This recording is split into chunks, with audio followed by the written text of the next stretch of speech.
अस्सलाम वालेकुम जी। सुबह सवेरे पाकिस्तान में बहुत खुशामदीद। मैं हूँ शिफा यूसुफजई और मैं हूँ वैस मंगलवाला। मेरी तरफ से भी आप सबको अस्सलाम वालेकुम। खुदा का शुक्र है कि उसने हमें आज की सुबह देखना नसीब फरमाई।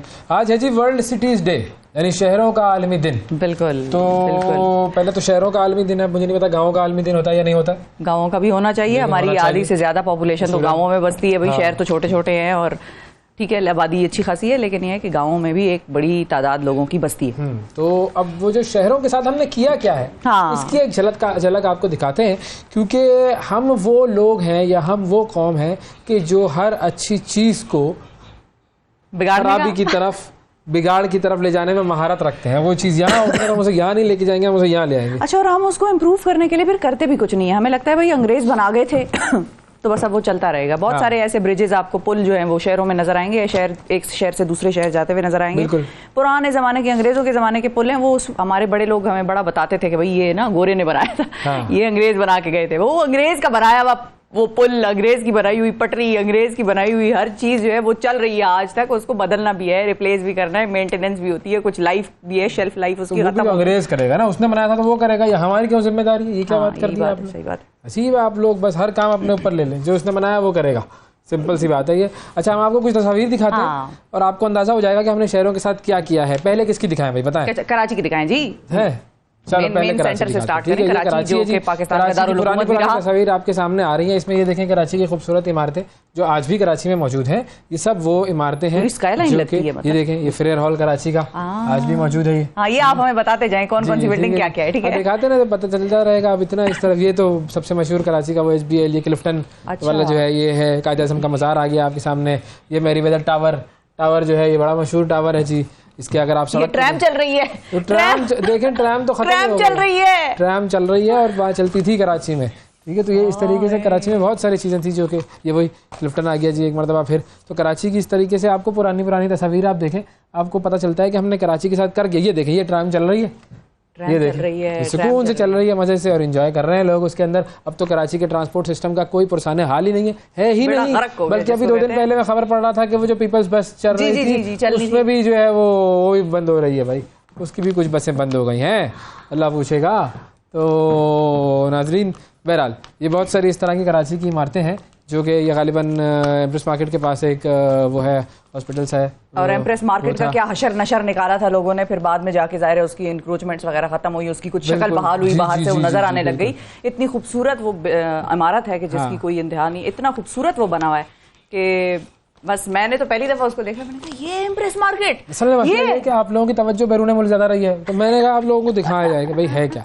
बहुत मजीद कौन सा शहर हम दिखा रहे हैं, बताओ। और कौन सा शहर बताओ भाई? अब हम लाहौर दिखाते हैं जी। लाहौर फेस्टिवल चल रहा है। बिल्कुल, लाहौर है। लाहौर की तरफ चलते हैं। वॉल्ड सिटी जो पाकिस्तान की थी, जो कि बाद में फिर वॉल्ड के बाहर वो एक्सपैंड हुई जी। और ये लाहौर की इमारतें। अब वो लाहौर जो था वो भी एक अच्छा गेटेड एक तरह से शहर था पहले वक्तों में, पुराने उसके इतने सारे दरवाजे जो हैं, दरवाजे हैं, दिल्ली गेट और पता नहीं कौन सा गेट और मुख्तलिफ उसके गेट्स। अच्छा, अब लाहौर का भी मामला क्या है कि जैसे जैसे लोगों का रश बढ़ता गया तो लोगों की आमद और रफ्त वहाँ पर बढ़ती गई। लोगों ने वहाँ पर आकर बसेरा करना शुरू किया। कराची में तो बहुत ज़्यादा हुआ, लाहौर में भी ये बहुत हुआ। लेकिन अब जब लोग लाहौर आए तो उसकी जो बाउंड्रीज हैं वो एक्सपेंड होती रहती हैं शहरों की, और इंफ्रास्ट्रक्चर नहीं होता। बिल्कुल, और जो फैसिलिटीज़ हैं वो नहीं होती हैं। अच्छा, और बाज़ औक़ात ये भी होता है कि हमारा एक ही शहर की तरफ ध्यान जाता है। एक सूबे में कराची है, उसको डेवलप करना है भाई, सक्खर लड़काना उनकी तरफ नहीं जाना। अब अस्पताल है तो कराची में बनेगा। नहीं, क्या बात कर रही हैं? कराची जो है वो लड़काना बन चुका है, ये है। लड़काना को कराची बनाना था, उन्होंने कहा यार कराची को ही लड़काना बना दो, क्या फर्क पड़ता है। बात तो एक ही है। मतलब जो भी चीज़ बननी है, पुल बनने हैं, सड़कें बननी है, इंफ्रास्ट्रक्चर बनना है, बाजार बनने हैं, शॉपिंग सेंटर्स बनने हैं, यूनिवर्सिटीज, अस्पताल, जो भी बनना है वो उस बड़े शहर में बना देंगे। छोटे शहर वाले फिर जाहिर है वो इन्फ्लक्स आएगा, वो उन्होंने अस्पताल भी जाहिर आना है, बच्चों ने यूनिवर्सिटी कॉलेज पढ़ना है, तो वो सारे एक ही बड़े शहर की तरफ आएंगे। यही हाल लाहौर का है, यही हाल कराची का हुआ है। और कौन सा शहर दिखाएंगे हम जी? और अब हमें बताएं कहाँ जाएं, किस तरफ जाएं? इस्लामाबाद दिखा दो। इस्लामाबाद की तरफ आए। इस्लामाबाद जब बना था तो कंपैरेटिवली बड़ा नया और साफ सुथरा प्लान्ड सिटी पाकिस्तान की शायद वाहिद यही। कराची में वो बन रहा था पूरा प्लान। मैं अक्सर बताता हूँ कि वो फेडरल एरिया जो है वो कैपिटल था। उस कैपिटल के एरिया को बिल्कुल उसका नक्शा उठाया यूं कॉपी पेस्ट कर दिया गया और इस्लामाबाद में इम्प्लीमेंट कर दिया। अब कराची का हाल देख लें और इस्लामाबाद का और अब तो आप इस्लामाबाद के सिर्फ वो जो पुराने सेक्टर रह गए उन्हीं में इस्लामाबाद नजर आता है। आप उनसे बाहर जाएं तो अब तो सीडीए ने अपने वो जो रेगुलेशंस रूल्स थे उनको भी परखच्चे उड़ा दिए उसके, मतलब अब तो कोई फॉलो ही नहीं करता। पहले डेवलपमेंट हो रही है, बस डेवलपमेंट हो ही जा रही है। सोसाइटियां हैं वो ठका, ये देखें ये फैसल मस्जिद बनती हुई नजर आ रही है, फिर उसके बाद बन के ऐसी हो गई, ये अभी तक वैसी की वैसी, शुक्र है अल्लाह का शुक्र है। अच्छा, तो और बहुत सारे आपको इस तरह के एरियाज नजर आएंगे, पुरानी तस्वीरें देखिए, सफाई नजर आएगी भैया आपको, सफाई नजर आएगी। सफाई, वो तो आबादी बड़ी कम थी, कितनी आबादी? तो आबादी क्या वो गंदे लोग नहीं थे क्या? वो गंदगी नहीं करते थे? पता है उस वक्त एक तो आबादी मैनेज करना भी बड़ा आसान था। उस वक्त हमारी जो ब्यूरोक्रेसी थी जो कि उस वक्त काम करती थी, मुझे एक हमारे अंकल ने बताया, अंकल ने कहा मैं अंकल छोड़ दो, एक तो अंकल बीच में बहुत आ जाते हैं, हर थोड़े प्रोग्राम के बाद कोई ना कोई आना होता है जिसने कोई बात कही होती है। अंकल सुन रहे हैं अगर तो अंकल पहचान जाएंगे, अंकल साइकिल चला रहे थे, ठीक है, उनके पास पुराने वक्तों की वो सोराब साइकिल थी और आगे उसकी बल्ब लगा हुआ था। उन्होंने कहा मेरा बल्ब खराब था, आगे मैंने देखा वो चेक पोस्ट पे खड़ा है एक बंदा ना, वर्दी शर्दी पहन के खड़ा है। मैं इतना डर गया, कहते हैं मैं साइकिल से उतर गया था क्योंकि मुझे पता था अगर मेरी बत्ती जो है ऑफ हुई और इसने मुझे चलाते हुए देख लिया तो ये मुझे जुर्माना करेगा। तो मैं उतर के उसको चला के बस फिर ले गया और कहते हैं मेरी हिम्मत नहीं हुई कि मैं उसके गुजर जाने के बाद भी मैं उस पे बैठ सकूं, तो मैं पैदल घर गया फिर। और अगले दिन अंकल की तस्वीर है और अगले दिन फिर मैंने उस बत्ती को लगाया, फिक्स किया बेसिकली। तो ये रूल ऑफ लॉ का जो अच्छा ये अंकल जा रहे हैं रोड पे साइकिल में, ये वही अंकल हैं? ये नहीं, ये वो नहीं है, वो ये मैं बता रहा हूँ जा रहे हैं साइकिल पे। लेकिन बात ये है कि रूल ऑफ लॉ उस वक्त इम्प्लीमेंटेशन, सजा, लोग भी तो गंदगी करते हैं ना, लोगों का भी तो मसला है। और कौन सा शहर दिखाएंगे? हाँ बताएं जी, बताएं कहाँ चले अब आप बताएं। पेशावर दिखाओ, पेशावर दिखाओ, चलो पेशावर दिखाओ भाई, तो दिखाओ पेशावर कैसा होता है। पेशावर कैसा, ये पेशावर है, पेशावर कैंट की बिल्डिंग है। किस चीज की इमारत है? पेशावर कैंट उसकी इमारत है, सिंपल।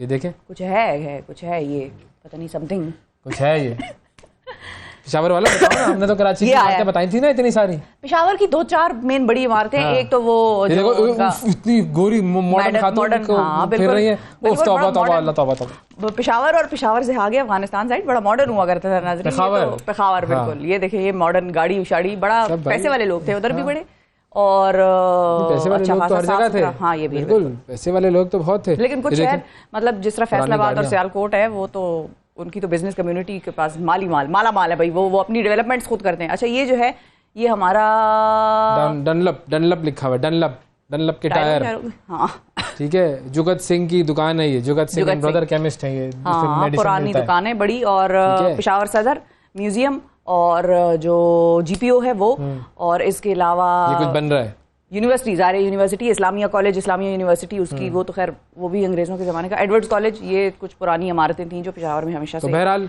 अपने शहरों को संभाल के रखें और अपने शहरों की डेवलपमेंट पर तवज्जो दें, अपने शहरों का ख्याल करें, चाहे आप अवाम में चाहे आप हुक्मरान हैं, शहरों का ख्याल करें। जी बिल्कुल, ठीक है। अब बताएं किस चीज़ का ख्याल करना है? अब हमें ख्याल करना है खबरों का वक्त हुआ चाहता है और आपको दिखाते हैं 60 सेकंड्स की तरफ चलते हैं। 60 सेकंड न्यूज़ दिखाते हैं। इसराइल की जानिब से गजा में नस्ल कुशी जारी, शहीद बच्चों की तादाद 3500 हो गई।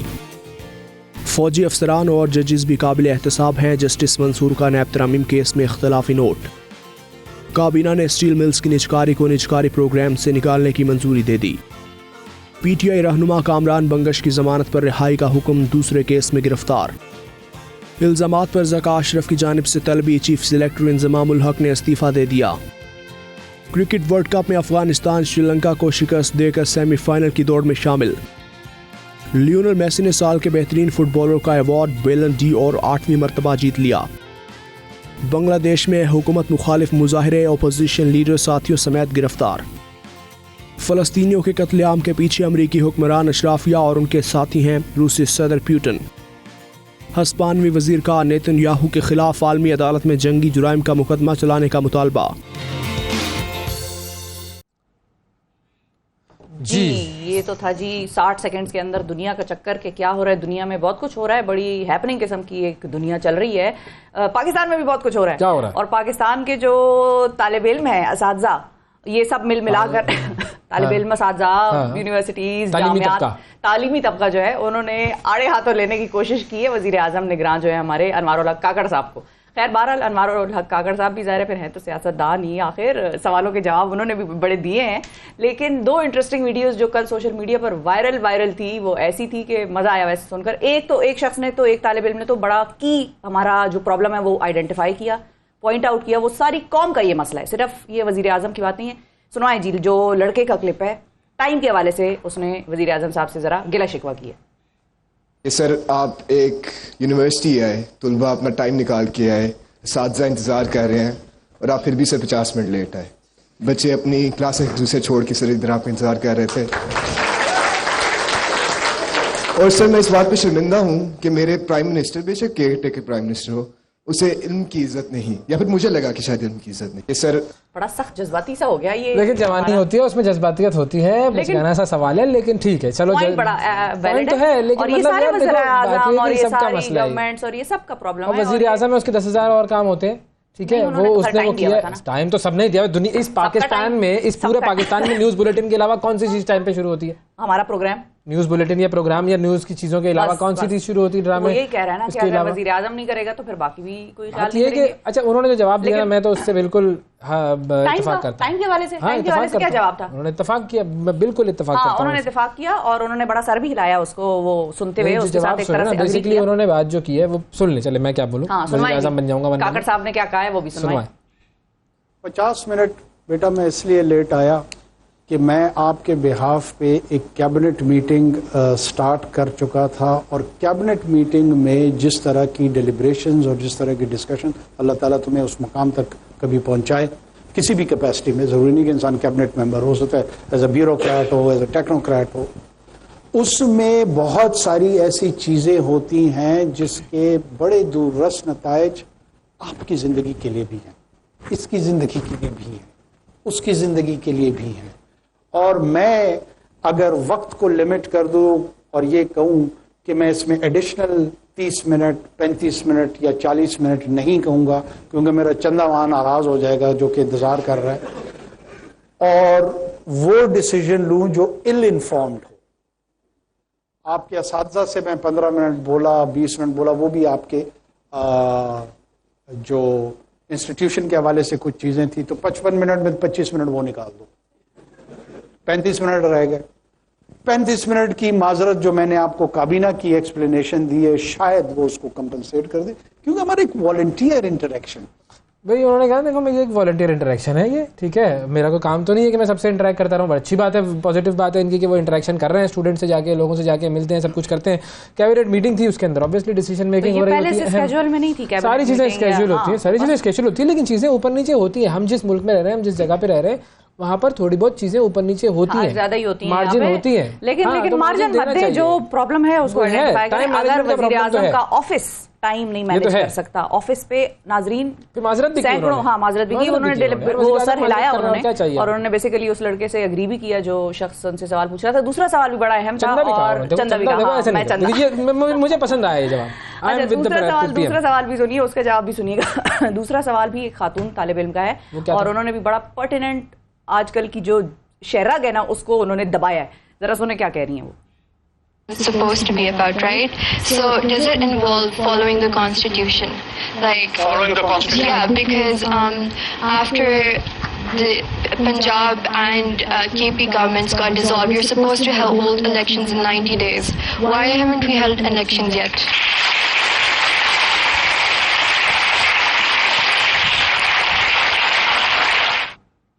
अच्छा जी, तो ये इलेक्शन का जवाब सही है, उनका इलेक्शन ये तो कई मरतबा बता चुके हैं पीएम साहब। बच्चे को पता नहीं था क्या कि इलेक्शन कमीशन का काम होता है? ये जवाब होगा, मुझे लग रहा है, मैंने सुना नहीं है, मैं अंदाजा लगा रहा हूँ यही जवाब होगा। जिसका भी काम है वो काम हो नहीं ना रहा, और उस वक्त का काम तो हुआ ही नहीं, वो तो बेसिकली मुझे लग रहा है पीएम साहब ये जवाब देंगे शायद, मैंने सुना नहीं है इसका जवाब। पीएम साहब ने जवाब बड़े आसानी से देके खुद को आहिस्ता से निकल गए हैं साइड से। जवाब है हमारे पास, अभी तो इलेक्शन कमीशन देगी डेट नेशनल असेंबली के 90 डेज के इलेक्शन। पीएम साहब का जवाब नहीं रखा है हमने इसमें।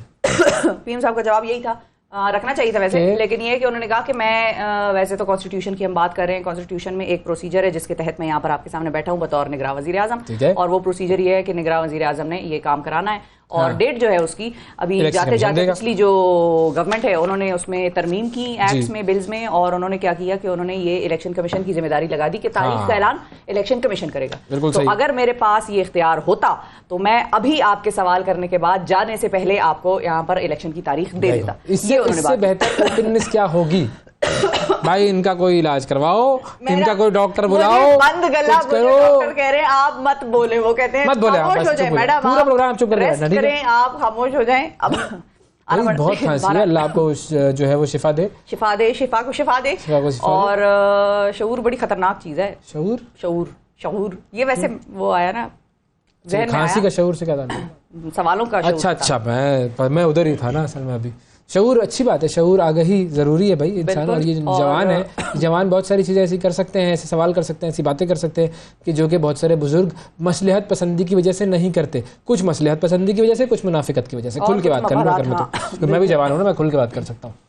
तो पीएम साहब ने अच्छी इंटरेक्शन, बड़े सख्त सवाल भी थे। ये तो हमने दो आपको सिर्फ एक टीजर दिखाने के लिए रखे, अगर आपको ये इंटरेक्शन देखनी है, लेकिन जवाब भी अच्छे थे। उन्होंने बड़ा खुल के जवाब लिया। एक से जरा वो नाराज भी हो गए थे मेरा ख्याल है, उन्होंने सुन के उसको कुछ कमरे से जाने की कुछ इस तरह का जिक्र भी कर दिया था। अगर मुझे कह देता तो मैं तो अड्डा कर देता वहाँ पे, ऐसी की तैसी कर देता। मैं तो यूनिवर्सिटी में बड़ा बड्डेबाज रहा हूँ, आपको तो पता ही नहीं है। मैंने तो क्या जवानी में पता नहीं क्या क्या करके आए, लड़ाइयाँ झगड़े। लेकिन बहरहाल ये अच्छी एक इंटरेक्शन थी।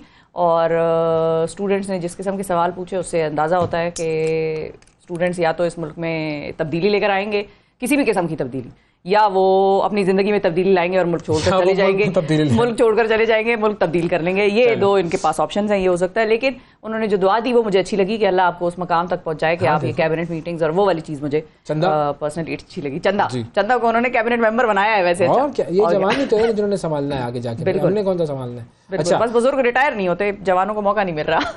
70-75 साल के हैं भाई, अब क्या करें, रिटायर नहीं हो रहे, मसला है। चलो बहरहाल अच्छा आगे बढ़े जी, आगे बढ़े। आसिफ अजहर पाकिस्तान का मशहूर सिंगर, यूथ, उन्होंने जो है वो फ़लस्तीन का झंडा डाल दिया है अपनी एक्स पर, प्रोफाइल पिक्चर पर। और उसमें जो है वो उन्होंने इंस्टा पे भी, और उन्होंने कैप्शन लिखा है कि इस वक्त फ़लस्तीन में हमारे बहन भाइयों के साथ जो जुल्म हो रहा है वो देखते हुए मैंने रवां बरस अपनी सालगिरह न मनाने का ऐलान किया है। और इस सालगिरह के मौके पर मैं चाहता हूँ कि हम सब फ़लस्तीन में होने वाले कत्लेआम का पैगाम दुनिया तक पहुँचाएँ और उनके लिए जो कुछ कर सकते हैं वो करने की कोशिश करें। बराह करम अपने प्लेटफॉर्म्स का इस्तेमाल कीजिए, चाहे वो सोशल मीडिया प्लेटफॉर्म, और हम जैसे फ़नकार ज़्यादा से ज़्यादा अफराद तक फ़लस्तीनियों के पैगाम को पहुँचाएँ। ये उन्होंने पॉजिटिव बात है, अच्छी बात है जी, बिल्कुल। और गज़ा की ही बात करते हुए अगर मैं आपको बताऊं कि गज़ा में एक दिन के बच्चे की शहादत की खबर आई है। एक दिन का बच्चा, तुर्किश अस्पताल, वहाँ पर बमबारी की गई और बमबारी में ज़ाहिर है बहुत ज़्यादा तबाही हुई इतवार के रोज़, और उसमें एक दिन का फ़लस्तीनी बच्चा भी शहीद हुआ। फ़लस्तीनी एक सहाफ़ी है, उन्होंने इस बच्चे की, नौमौलूद बच्चा था ये, अदी अबू मोहसिन, उसकी कफन में लिपटी हुई तस्वीर जारी की। और ज़ाहिर है जिसने भी उस तस्वीर को देखा उसकी आंख अश्कबार हुई। फ़लस्तीनी वज़ारत सेहत और साफ़ी ने यह बताया कि यह बच्चा एक रोज़ कबल पैदा हुआ था और इसका बर्थ सर्टिफिकेट जारी होने से कबल ही डेथ सर्टिफिकेट जारी कर दिया गया। कई शीरखार बच्चों की मैयतें उठाएं फ़लस्तीनियों की वीडियो सामने आई हैं, और एक वालिद अपने 2 शीरखारों की मैयतें उठाएं मीडिया को बयान दे रहा है। वो कहता है कि इसराइली फ़ौज का मकसद बच्चों का कत्लेआम करना है। और मतलब ये कैसे जस्टिफाई कर रहे हैं लोग बैठकर बाहर की दुनिया, एक साल का बच्चा, एक दिन का बच्चा, बल्कि दहशतगर्द था ये, बस। बड़े बड़े लीडरान, बड़े बड़े ओहदों पर फायज, बड़े बड़े मतलब वज़ीर आज़म, सदूर, ये चीज़ जस्टिफाई कर रहे हैं कि छोटे छोटे बच्चे मर रहे हैं। 3,500 से ज़ायद बच्चे शहीद हो चुके हैं, और गुज़िश्ता 3 सालों के दौरान किसी भी कॉन्फ्लिक्ट में शहीद होने वाले बच्चों की सबसे बड़ी तादाद है। जी बिल्कुल। लेकिन पूरी दुनिया अंधी है। एक और मैं कल खबर सुन रही थी गज़ा के हवाले से, वहाँ पर एक जो खातून है जो एक्सपेक्ट कर रही थी उनकी औलाद होने वाली थी, माँ की डेथ हो गई। डेथ होते ही बच्चे को उन्होंने माँ से निकाला, माँ की जाहिर है पैदा हो गया वो बच्चा, जाहिर है वो ठीक होगा, उम्मीद करते हैं। लेकिन ये है कि माँ उसकी उसी वक्त फौत हो गई और बच्चे को उन्होंने जिंदा जो है वो जन्म दे दिया।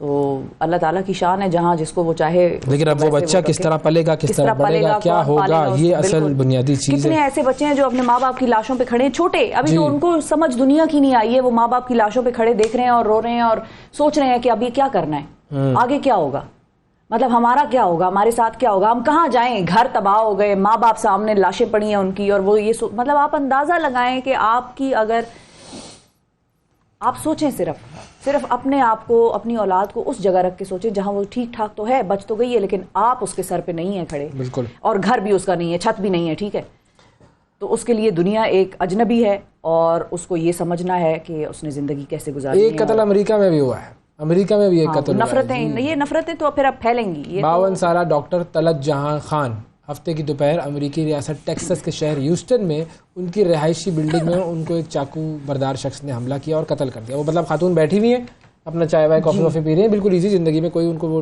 टेंशन नहीं अपना लगी हुई है, किसी को टेंशन नहीं दे रही, और वो आया जी और उस बंदे ने उनको चाकू मारा और कत्ल कर दिया। ये पाकिस्तानी नजाद ये डॉक्टर थी, डॉक्टर तलत जहां खान, और बेसिकली ये हमलावर जो था 24 साला ये सफ़ेद फार्म शख्स माइल्स जोसेफ, और उस पर उसको गिरफ़्तार कर लिया गया है, उस पर फ़र्द जुर्म आयद करनी है अब, और कत्ल की वजह जानने के लिए तफ्तीश जारी है। और बेसिकली जो उनके रिश्तेदार थे डॉक्टर तलत के, उन्होंने कहा है कि पहले कभी भी हमने मुलजिम को नहीं देखा।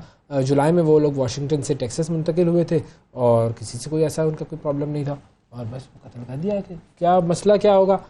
मुस्लिम हेट क्राइम, बिल्कुल, काले बाल, अपेरेंटली मुसलमान लगना। अब हाँ, ये भी किसी को हर जाहिर है बहुत सारे लोग इस किस्म की जब कार्रवाइयाँ या वारदातें करते हैं वो ये पूछते भी नहीं है अगले से कि आपका मजहब है क्या। हाँ। वो सिर्फ उस वो जो कहते हैं ना रेशियल प्रोफाइलिंग करके कि बाल कैसे लग रहे हैं, स्किन का कलर क्या है, कॉम्प्लेक्शन क्या है, उसी में जाके हमले कर देते हैं।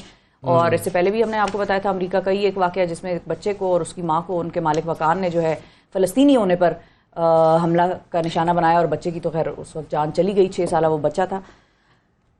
बस इसी तरह की खबरें जो है वो हमारे पास रोज़ाना की बुनियाद पर आ रही होती हैं, और क्रिकेट की दुनिया से खबर आई कल की, तो खैर उस पर तो हमने बात करनी है। बिल्कुल, बहरहाल कुछ और खबरों की तरफ चलते हैं। कुछ और खबरों की तरफ चलते हैं। एक शख्स को बिल्कुल नो लिफ्ट करा दिया गया, मल्टीप्लाई बाय जीरो जिसको कहते हैं। मल्टीप्लाई बाय जीरो से आंसर क्या आता है किसी भी चीज का?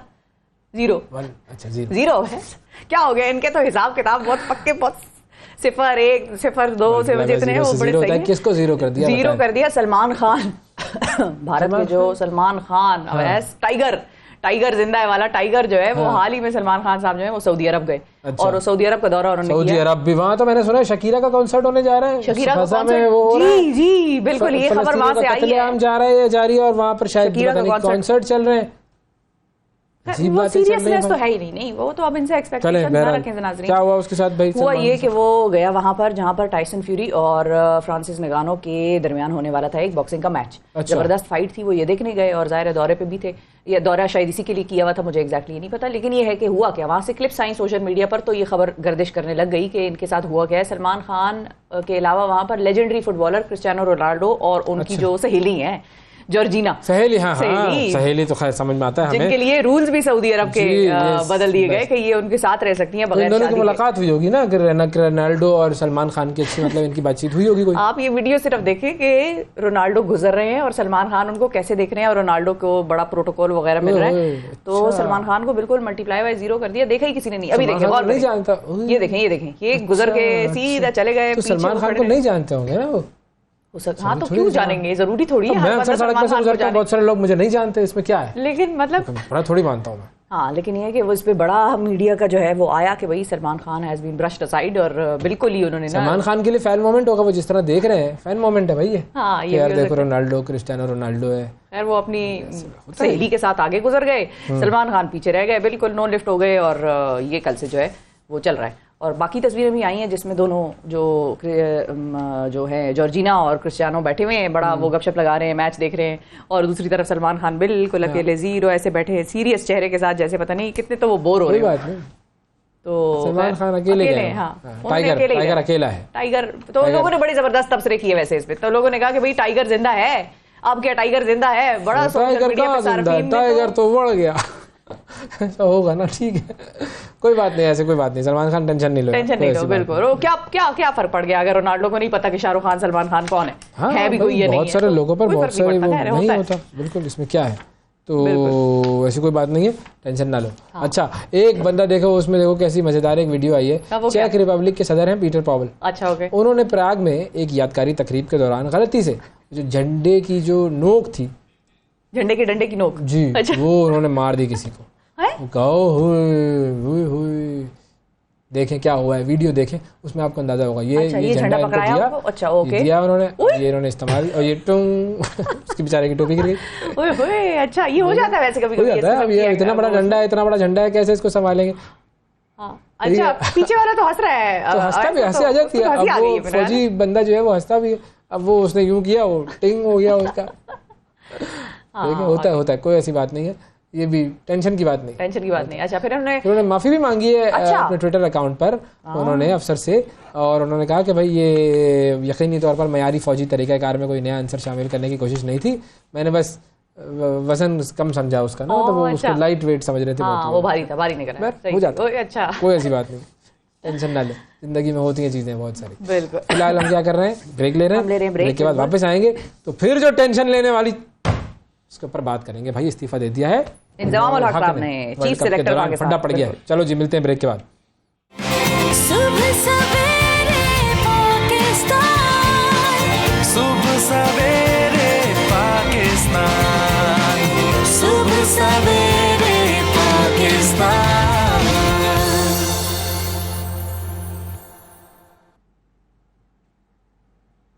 वेलकम बैक जी। अब आपको कुछ बताते हैं, एक इंटरेस्टिंग सा फिनोमेना है जो कि आजमाया जाता है या जिसकी प्रैक्टिस की जाती है जब कोई वापस आता है सुरखरू होकर किसी मैदान में। अक्सर औकात पाकिस्तानी टीम अभी आएगी ना सुरखरू, आएगी तो उनको भी हम ये प्रैक्टिस उनके साथ भी मेरे ख्याल है होगी। अक्सर आपने खबरों में देखा होगा कि एयरपोर्ट्स पर तैयारों को वाटर सलूट दिया जाता है, यानी कि पानी जो है वो उछाला जाता है। ये आपको स्क्रीन पे नजर आ रहा है, धुलाई होती है बेसिकली, ये तो सफाई हो रही होती है क्या? नहीं वैसे सफाई कहाँ हो रही होती है, इसको कहते हैं वाटर सलूट। और जिस तरह 21 तोपों की सलामी होती है, बेसिकली ये पानी की सलामी होती है जो कि दिया जा रहा होता है। आज हम आपको बताते हैं कि ये किन तैयारों को दिया जाता है, कौन, क्या मकसद क्या होता है इसके पीछे। किसी सीनियर पायलट या एयर ट्रैफिक कंट्रोलर की रिटायरमेंट के मौके पर ये इस्तेमाल होता है, इसको ये वाटर सलूट दिया जाता है। किसी एयरलाइन की पहली या आखिरी परवाज, वो भी वक्त करीब ही है, अल्लाह खैर करे, उसके मौके पर ये वाटर सलूट दिया जाता है। अच्छा, किसी मखसूस किस्म के तैयारे की पहली या आखिरी परवाज हो, उसके मौके पर एहतरामन इस तैयारे को पानी की सलामी दी जाती है। अच्छा, इसके अलावा ये सलामी उन शख्सियात को भी एजाजी तौर पर दी जाती है जो दुनिया में मुल्क व कौम का नाम रोशन करके मुल्क वापस पहुंच रहे होते हैं। अच्छा, मसलन अगर कोई स्पोर्ट्स टीम है, बैरून मुल्क गई है, मुनक्किद हुई है कोई मेगा इवेंट, मिसाल के तौर पर वर्ल्ड कप है, अब हमारी टीम अगर जीत जाती और वो ट्रॉफी उठा लेती, तो वो जब टीम वापस पहुंचती तो उसको ये पानी की नहलाते नहीं, ये बस जहाज खड़ा होता है ये अंदर, और ये पानी जो है वो सलामी दी जाती है। अजीब बातें, किस तरह की बातें, क्या ये दुनिया क्या कर रही है? ऐसे ये पुरतपाक इस्तेमाल की तरीकाकार है, पानी जाया होता है। हाँ, पानी जाया होता है। अब इसको बदलना पड़ेगा, कुछ और चीज उछालें। खैर बहरहाल ये उनका पुरतपाक इस्तेमाल जो है वो इस तरह से किया जाता है। तो ये है जी वाटर सलूट। अच्छा, पानी की सलामी के लिए एयरपोर्ट के जो रनवेज हैं उस पर फायर ब्रिगेड की गाड़ियां या वाटर कैनन जो हैं वो उनकी गाड़ियों से प्रेशर के साथ उस तैयारे पर पानी फेंक कर उसे वाटर सलूट दिया जाता है, जो कि डिजर्व कर रहा होता है उस वक्त वाटर सलूट। तो इस तरह से ये जो सारा सिलसिला ये चलता है। और ये जो है वाटर सलूट, इसका आगाज 19वीं सदी में समुद्री सनत से हुआ था। अच्छा, पहले बहरी जहाजों को नहा के आ रहा होता था। जब कोई बहरी जहाज अपने पहले या फिर किसी आखिरी या तवील सफर पर रवाना हो रहा होता था। ज़ाहिर बहरी जहाज एक अनप्रेडिक्टेबल किस्म की चीज है, वो पानी पर डिपेंड करता है, और ज़ाहिर है अगर पानी की ज्यादा मौजें हों या ज्यादा लहरें वहरें और कहीं वो फंस जाए तो फिर तो अल्लाह के हवाले। तो इसलिए उसको पहला या आखिरी सलूट जो है वो वाटर का दिया जाता था, और मुकम्मल करके ये पोर्ट जो है वो लंगर अंदाज होता था वो, और फिर वो निकल जाता था अपने पास अपने रास्ते पर। और अभी कई ममालिक ऐसे हैं जो बहरी अफवाज के साथ इस किस्म का मामला करते हैं। तो ये सारी सूरत हाल है। ये आपने जो है वो बड़ा आपने साइंसी बात बताई हमें, वाटर सलूट में लोगों को मैंने कहा बताऊं ना। फिलहाल तो मैं पाकिस्तान क्रिकेट बोर्ड को वाटर सलूट करना चाहता हूं, क्योंकि जो काम हुआ है वो एक यूनिक काम है, और इस काम की डिटेल हम जानेंगे। हमारे साथ मौजूद हैं सीनियर स्पोर्ट्स जर्नलिस्ट जनाब डॉक्टर नुमान नियाज साहब। अस्सलाम वालेकुम सर। वालेकुम सलाम। अस्सलाम वालेकुम सर, आप बताएं हमारी टीम को वापसी पे वाटर सलूट मिलेगा? मुझे लग रहा है कि पाकिस्तान क्रिकेट बोर्ड को डबल सलूट मिलेगा। सर ये डबल सलूट बताएं, ये हुआ क्या? ये कल जो इंजमामुल हक साहब ने इस्तीफा दे दिया अचानक से, ये जरा थोड़ा सा बैकग्राउंड हमें समझा दें। देखें हुआ क्या, प्लेयर्स की एजेंट कंपनी, और ये कंपनी जो है ये इसके अंदर रिजवान भी शामिल, इसके अंदर इंजमाम भी शामिल, और इसके अंदर एजेंट भी शामिल। अब ये कंपनी बनाई गई, और इस कंपनी के जो लोग मतलब इस कंपनी के जरिए मैनेज हो रहे थे वो सारे टीम में, तो ये तो कोई अपेरेंटली लग रहा है कि ये कोई गेम है। अच्छा, वैसे ऑब्वियसली अपेरेंटली जरूर लग रहा है, बट बैकग्राउंड कुछ और है। एक तो ये है कि पाकिस्तान क्रिकेट बोर्ड को पहली मर्तबा नहीं पता लगा था, ये डिक्लेयर्ड कंपनी है ये साया कॉर्पोरेशन लिमिटेड, और वो जो आप इंग्लैंड का भी एक रजिस्टर्ड है जहाँ पे इंजमामुल हक जो हैं, और ये तला एशम जो हैं, तला रहमानी, ये उसके एमडी हैं। सेकेंडली मुझे ये बताइए कि यही पाकिस्तान क्रिकेट बोर्ड और यही मैनेजमेंट कमेटी पीसीबी के चेयरमैन ज़का अशरफ, इन्होंने इंजमाम को पहले इंस्टॉल किया चेयरमैन ऑफ सेलेक्टर्स, क्या आपको नहीं पता था तब? सेकेंडली आप ही ने जब आपका डेडलॉक हो गया प्लेयर्स के कॉन्ट्रैक्ट में, तो आपने इंजमाम को कहा कि आके रिजॉल्व करें, तो उस वक्त आप क्या कर रहे थे? तो this means retrospective change of thought है। तीसरी इंपॉर्टेंट चीज ये अभी आपने कहा कि प्लेयर्स, मुझे बताइए बाबर आजम जो है वो इस कंपनी के साथ हैं, क्या वो मेरिट पे नहीं थे? मोहम्मद रिजवान वो इस कंपनी के साथ हैं, क्या वो मेरिट पे नहीं थे? फखर जमान को तो ड्रॉप किया गया टीम में से, बाद में वो इंजर्ड हुए, तो क्या फखर जमान भी इस टीम के साथ हैं? अच्छा, इब्रार अहमद जिनका सबसे बड़ा कंट्रोवर्सी चल रही है कि should be part of the 15 और वो खेलते, इब्रार इनके साथ हैं, जमान खान इनके साथ हैं। सो अगर ये हम कह दें, अच्छा फिर प्लेयर के कॉन्ट्रैक्ट की बात आती है, और जो कैटेगरीज थी वो इंजमाम, अगर ये मेरिट पे नहीं है तो फिर कौन मेरिट पे है भाई? जी एग्जैक्टली, तो फिर उन्होंने इनहेरिट किया था। अच्छा, जहां तक ये ताल्लुक है कि कॉन्फ्लिक्ट ऑफ इंटरेस्ट अगर समझता पाकिस्तान क्रिकेट बोर्ड, लेकिन जो उन्होंने इंक्वायरी कमेटी बनाई है वो भी पाकिस्तान क्रिकेट बोर्ड के अपने ही अरकान हैं, तो व्हाट डू यू एक्सपेक्ट? आप पार्शियलिटी एक्सपेक्ट करते हैं या इम्पार्शियल डिसीजन एक्सपेक्ट करते हैं? तो आई पर्सनली फील इसके बैक एंड पे और कुछ हुआ है, और वो ये हुआ है कि एक तो अभी ज़का अशरफ साहब का नहीं पता, उनका टेन्योर 5 नवंबर को खत्म हो जाएगा कि weather he will be in position और नॉट।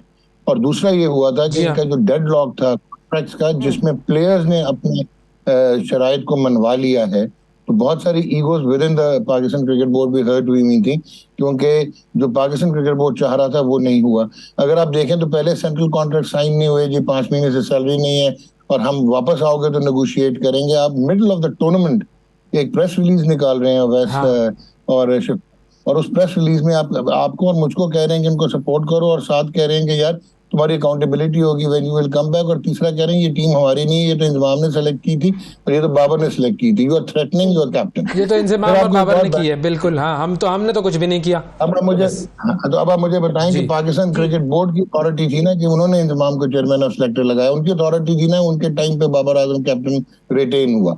फिर एक और चीज यहाँ पे मैं कहना चाहूंगा कि इंजमाम ने 7 अगस्त को ही took over as chairman of selectors, 20 दिन के बाद आप एशिया कप खेलने चले गए, सारे वही प्लेयर्स हैं जो पिछले 3 साल से इस पूल का हिस्सा है। उसके बाद वर्ल्ड कप में भी आपने वो नसीम शाह की एक फोर्स चेंज हुई, सो बहुत कुछ है। अच्छा, फिर एक और चीज है वैसे इसमें जो बैकग्राउंड है वो ये भी है कि कुछ स्टेक होल्डर्स हैं जो बाबर को हटा के अपने फ्रेंचाइजेज हैं जो अपना कप्तान बनवाना चाह रहे हैं, और यहाँ तक आपको मैं खबरें दे देता हूँ कि पाकिस्तान क्रिकेट बोर्ड के कुछ लोग बाबर आजम को ओवरराइड करके, उनको बाईपास करके एक और साहब से डायरेक्ट कम्युनिकेट कर रहे हैं एक प्लेयर से। ये आप चाहते हैं, ये आप मिडिल ऑफ द टूर्नामेंट करेंगे जब टीम साउथ अफ्रीका से खेलने जा रही है, डू और die.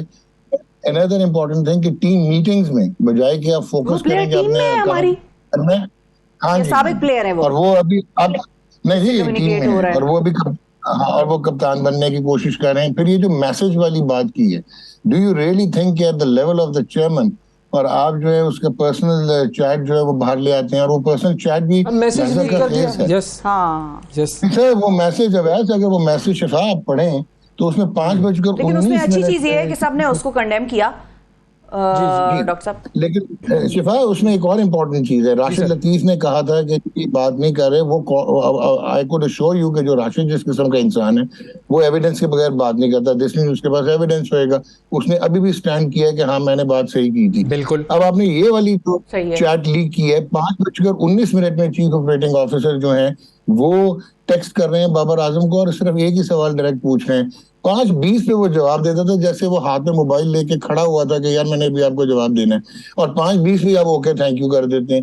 So there is much more to it. Last but not the least in this regard, कुछ स्टेक होल्डर्स बहुत नाराज हैं, और वो नाराज इसलिए हैं कि अगर आपको याद हो कि मोहम्मद रिजवान और बाबर ने रिफ्यूज कर दिया था सरोगेट कंपनीज के लोगोस पहनना PSL 8 में, और जो सरोगेट कंपनीज हैं वो बहुत सारी रिटर्न्स लेके आ रही थी, बहुत सारे फाइनेंशियल बेनिफिट्स थे।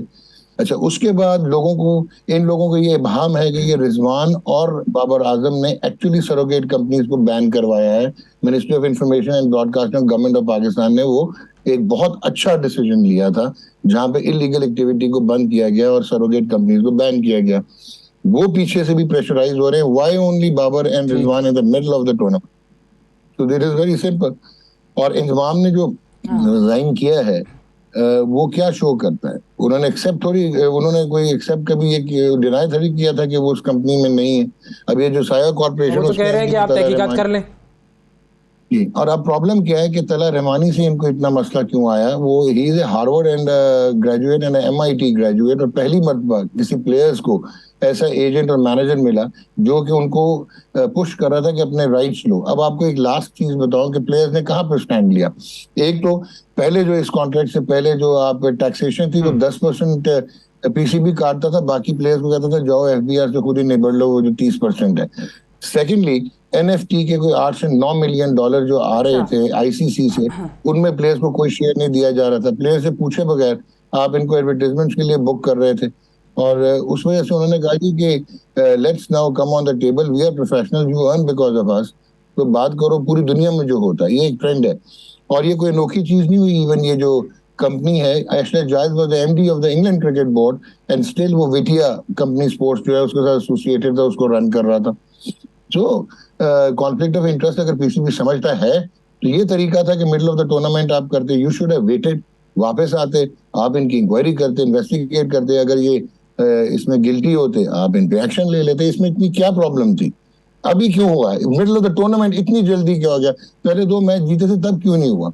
अब आपका चेयरमैन आपसे डिसोसिएट भी कर रहा है कि यार ये तो मेरी टीम ही नहीं। हाँ, तो अब अपनी स्किन सेव करने के लिए क्या जी हाँ, बिल्कुल ये है। बिल्कुल।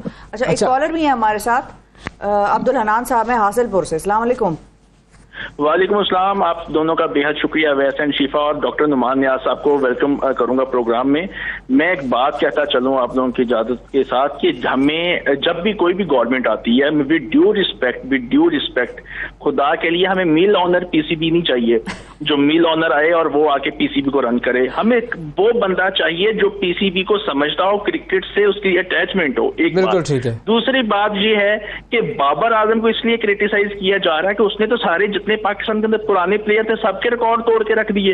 अब बर्दाश्त नहीं हो रहा। ये बर्दाश्त करना हम जब तक नहीं सीखेंगे हम सक्सेस पा ही नहीं सकते हैं। बाकी ये जो ब्रांड्स के साथ कॉन्ट्रैक्ट हैं ये सारी चीजें एक तरफ हैं, सबसे बड़ा साड़ ये है।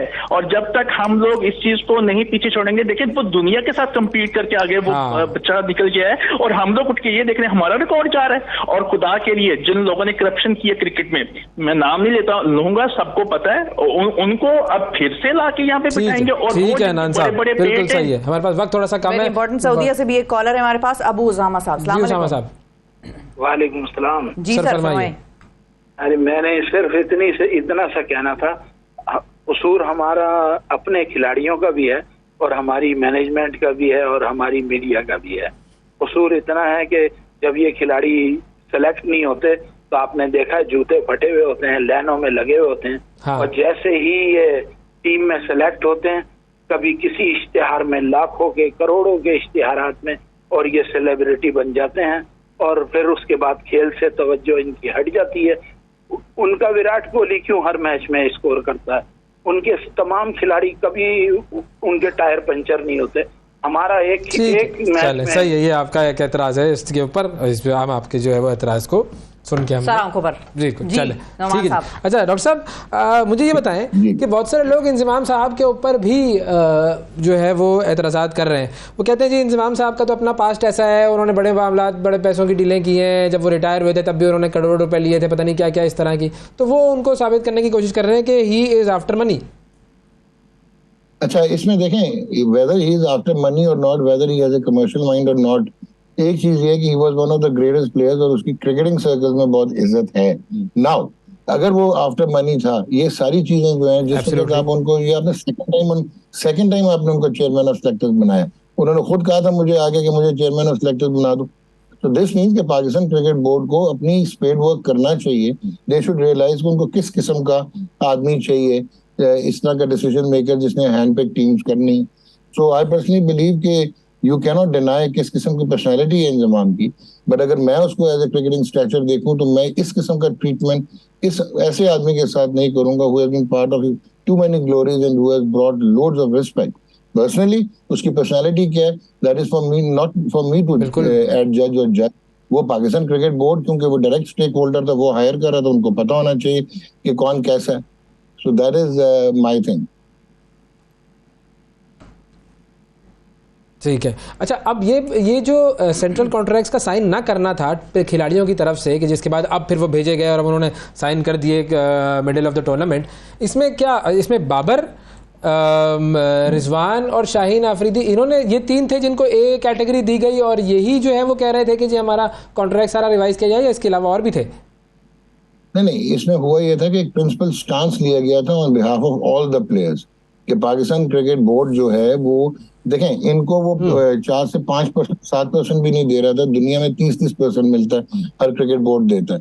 सो इन्होंने उस पर कहा था कि यार हम लोगों की इनकम को स्टेबलाइज किया जाए और हमें हर चीज में से शेयर दिया जाए। अब जैसे इनके क्लिप्स भी जाते हैं, इनके क्लिप्स भी कमर्शलाइज होते हैं।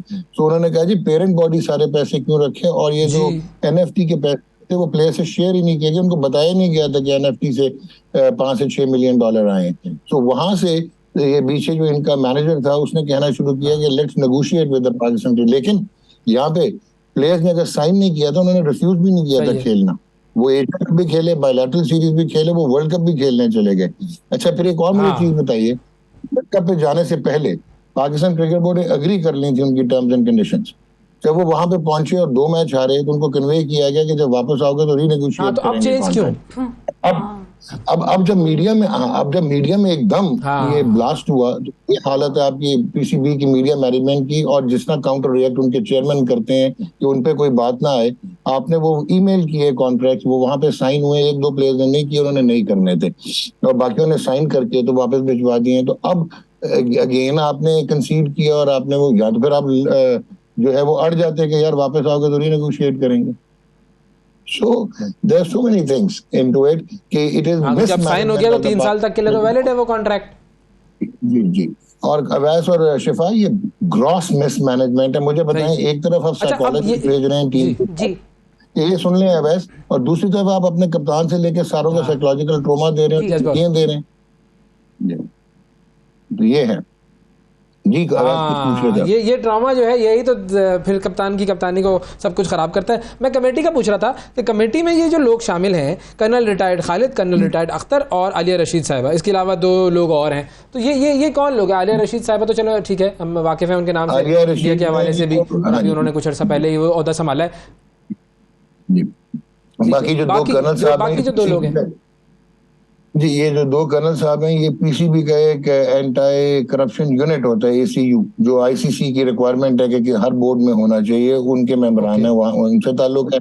और एक इनका कोई बीच में इन्होंने लीगल अफेयर्स का डाला और एक फाइनेंस का डाला, अपने ही बंदे डाले। अब आप मुझे बताएं, वो क्रिकेट बोर्ड जहाँ पे चीफ ऑपरेटिंग ऑफिसर का मैसेज चेयरमैन किसी जर्नलिस्ट के थ्रू लीक कराते हैं, तो और क्रिकेट बोर्ड का चीफ ऑपरेटिंग ऑफिसर कॉम्प्रोमाइज होता है कि पर्सनल चैट जो है वो हैंड ओवर कर रहा है चेयरमैन को, तो इनसे मैं क्या डिसीजन एक्सपेक्ट करूं? आप न्यूट्रल कमेटी बना देते, अब बाहर से लोग ले आते। ये वैसे साइबर क्राइम बनता है या नहीं बनता है? हाँ, बाबर की तरफ से मतलब इनको तो सूट किया जा सकता है अगर कोई कहे कि प्राइवेसी की ब्रीच ऑफ प्राइवेसी में बन सकता है ये। साइबर क्राइम के अलावा भी ब्रीच ऑफ प्राइवेसी में आप उनको सू कर दें, मतलब बाबर कैन वेरी इजीली, लेकिन पता नहीं बाबर इतना जाएगा आगे या नहीं जाएगा। नहीं, आप गौर नहीं किया आपने, जो मैंने टाइमलाइन दी थी 5/19, 5/20 पे जो हो रहा है, 19 पे वो मैसेज आ रहा है, 20 पे रिस्पांस आ रहा है, इसका मतलब है उसको फोर्स किया जा सकता है कि ये करो, तो वो फिर क्यों करेगा? Why would he like to go against the Pakistan cricket board? आगे बहुत ये है। बिल्कुल। और ये बात भी है कि हम सब चाहते हैं कि वो क्रिकेट खेले, जितना उसने जो है वो अपने रिकॉर्ड्स बनाए और रिकॉर्ड्स तोड़ रहा है, वो मज़ीद आगे वो अल्लाह उसको कामयाबियाँ दें। फाइनली आज अब बांग्लादेश, अफगानिस्तान जो है वो अब सेमीफाइनल की दौड़ में आ गया है। इंग्लैंड की तो खैर हम बात ही छोड़ दें, लेकिन हमारे लिए क्या इस पूरी सूरत हाल में कुछ है या नहीं है प्लेइंग अगेंस्ट बांग्लादेश टुडे? देखें, हम अगर तीनों मैच जीत जाएं तो मैथमेटिकली आपकी probability it is still there कि आप जो है सेमीफाइनल के लिए क्वालिफाई कर जाएं, क्योंकि न्यूजीलैंड ऑस्ट्रेलिया से हार गया, एंड इन केस वो एक और मैच में ट्रिप हो जाए तो देन आप तीनों जीतें प्रोवाइडेड, तो उसके बाद आपका चांस बन सकता है। एंड मैं आपको बड़ा ओपनली कह रहा हूँ, I am pretty sure Afghanistan भी क्वालिफाई नहीं कर पाएगा। अगर वो सेंसेशनली 2 मैचेस जीत जाता है और 10 पॉइंट होते हैं तो then they can do that. Otherwise मुझे यही लग रहा है कि इंडिया तो ऐसे लग रहा है कि इंडिया एक सिर्फ वर्ल्ड कप जीतने आया, बाकी टीमें पार्टिसिपेट करने आई थी, क्योंकि बहुत फर्क है।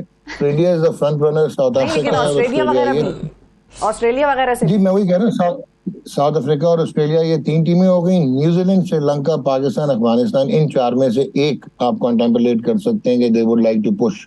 और पाकिस्तान के पास अब कोई ऑप्शन नहीं है, तीनों मैच जीते, और अगर सेमीफाइनल के लिए क्वालिफाई ना भी कर पाए बट तीनों मैच जीत के ये एक पैराडाइम शिफ्ट आप जरूर देखेंगे कि हाई नोट पे वर्ल्ड कप खत्म करेंगे after a disasters run of 4 successive defeats. और एक और चीज है, ऐसे लगने लग गया कि ये तो ये भी एक रिकॉर्ड है जी। और एक और वैसे एक और लगने लग गया कि पाकिस्तान क्रिकेट बोर्ड वेट कर रहा था जहाँ पे ये 2-3 मैच हारे, ट्रिप करें तो हम इनको पकड़ लें इन प्लेयर्स को। और आपने middle of the tournament press release भी निकाल दी, कंट्रोवर्सी बिल्कुल मौके की तलाश। एग्जैक्टली बिल्कुल, the board has to do a lot of things right, लेकिन वो कर नहीं पा रहा है। थैंक यू, बहुत शुक्रिया अदा करेंगे डॉक्टर नुमान नियाज़ हमारे साथ। नाजरीन वक्फा लेते हैं, वक्फे के बाद दोबारा हाजिर होंगे, हमारे साथ रहिएगा। सुबह सवेरे पाकिस्तान, सुबह सवेरे पाकिस्तान, सुबह सवेरे पाकिस्तान।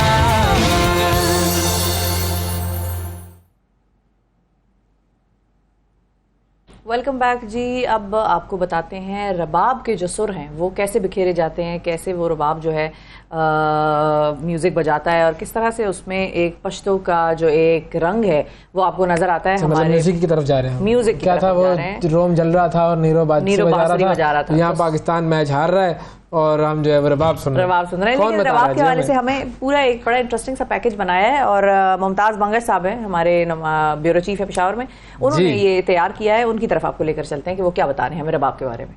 मीठी धुनों के इस साज से हर कोई आशना है। जी हाँ, ये साज रबाब ही का है जिसे मौसीकार से ज्यादा शौकिया फनकार पसंद करते हैं। ये वो धुन है जो भोजन लम्हात को मसूर कुन बना देती है।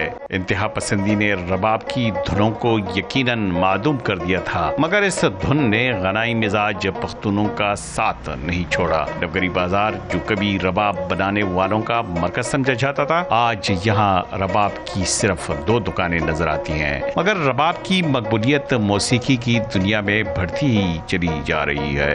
रबाब के तार छेड़ने वालों की अब भी कोई कमी नहीं। खुशाइन बात तो यह है कि नई नस्ल में रबाब की मौसीकी ज्यादा मकबूल है और इससे बढ़कर ये कि नौजवान रबाब को सुनने से ज्यादा इसे सीखने की जुस्तजू रखते हैं। अब भी रबाब को पश्तो मौसीकी का शहनशाह कहा जाता है, जिसकी धुनें समझने के लिए जबान का जानना जरूरी नहीं, मौसीकी का शौक और सुर ताल छेड़ने की जुस्तजू होनी चाहिए। मुमताज बंगश, 92 न्यूज़, पेशावर। जी, ये तो थी हमने मौसीकी जरा देख ली, लेकिन एक और मामला है जो बड़ा ही संगीन और गंभीर है, और वो मामला है जी कि आज है 31 अक्टूबर, आज है आखिरी दिन, और गैर कानूनी तौर पर जो गैर मुल्की यहाँ पर मौजूद थे उनके लिए डेडलाइन का आज आखिरी दिन है। जीशान कागा खेल से हम बात करते हैं, वो हमें इसकी पूरी सूरत हाल बताएंगे। जी जीशान, बताइए, आज आखिरी दिन है जब गैर कानूनी तौर पर जो पाकिस्तान में लोग मौजूद हैं उनकी डेडलाइन ख़त्म हो रही है। जी बिल्कुल, पाकिस्तान और खैबर पख्तूनख्वा में गैर कानूनी तौर पर मुकीम जो गैर मुल्की है उनकी शनाख्त का मरहला तो मुकम्मल हो गया है, लेकिन अब इसके बाद जो है उन्हें अपने अपने वतन भेजने का जो मरहला है वो शुरू होने वाला है। और इसी सिलसिले में जो है मुल्क भर की तरह खैबर पख्तूनख्वा और बिलखुसूस पेशावर में जो है कैंप्स कायम किए गए हैं। इस वक्त मैं नासिर बाग के इलाके जुमा गुल किली में मौजूद हूँ और यहाँ पर एक लेबर कॉलोनी है और इस लेबर कॉलोनी में जो है तमाम तरह इंतजामात मुकम्मल कर लिए गए हैं। यहाँ पर FIA डेस्क कायम किया गया है, नादरा डेस्क कायम किया गया है, BHU का क़याम अमल में लाया गया है। नादरा रेस्क्यू पुलिस और दीगर जो एहलकार है वो भी यहाँ पर पहुँच चुके हैं और उन्होंने अपने जो इंतजामात है उसको हतमी शक्ल दे दिया है। यहाँ पर जितने भी गैर मुल्की होंगे उनको रखा जाएगा, उनका जो डेटा है वो लिया जाएगा और उसके बाद जो है उन्हें अपने अपने मुल्क जो है डिपोर्ट किया जाएगा। जाएगा। मुख्तलिफ इलाकों में पुलिस, जिला इंतजामिया और मुतल्लिका टीमें जो है वो जाएगी। वहाँ पर जितने भी गैर मुल्की लोग हैं उनकी शनाख्त पहले से हो चुकी है, उन्हें गाड़ियों में बिठाएंगी और यहाँ पर मुंतकिल करने के बाद कानूनी जो तकाजे हैं वो पूरा करने के बाद उन्हें वापस अपने अपने मुल्क भेजा जाएगा। यहाँ पर उनके खाने पीने का भी खुसूसी इंतजाम किया गया है, बिजली और उनका रहने के लिए भी बंदोबस्त किया गया है। जी शुक्रिया अदा करेंगे जी। ज़ीशान काका खेल हमारे साथ मौजूद थे नाज़रीन, और बड़ा ज़बरदस्त इंतज़ाम कर दिया है हम लोगों ने। और भाई मैं तो इस पूरे प्रोसेस को बड़ा सपोर्ट करता हूँ कि अच्छा है, ऐसा ही होना चाहिए, फौरी तौर पर ये सारा मामला होना चाहिए। भाई इसमें आप कोई बैक ट्रैकिंग ना करना भाई प्लीज़, किसी किस्म की कि नहीं जी अब हमने यूं कर लिया और अब हमने यूं कर लिया। हाँ, एमनेस्टी तो इधर उधर एमनेस्टी इंटरनेशनल जो ह्यूमन राइट्स ऑर्गेनाइजेशन है वो भी बड़ा बोल रहे हैं। मलाला ने ट्वीट की है कि गवर्नमेंट ऑफ पाकिस्तान को इस पर नजरसानी करनी चाहिए। सिक्योरिटी नजरसानी, यूके को बोलो कि गैर कानूनी तौर वालों को जो है वो नजरसानी करें, अमेरिका को बोलो, कनाडा को बोलो। वो प्रॉब्लम ये है कि बाकी ममालिक की एक साल से चलती हुई पॉलिसी, हम पहली दफा ना करें। हम जागते जरा देर से, आप जाग गए, आप जागते ही रहना, जागते रहना, सोना जाना, बिल्कुल जागते रहना हो जी। मलाला प्लीज, बस ठीक है, बस प्लीज, दैट्स इट, इससे आगे मैं कुछ नहीं कहूँगा। वक्फे की तरफ नाजरीन बढ़ते हैं, वक्फे के बाद आपसे दोबारा मिलेंगे। Stay with us. सुबह सवेरे पाकिस्तान, सुबह सवेरे पाकिस्तान, सुबह सवेरे पाकिस्तान।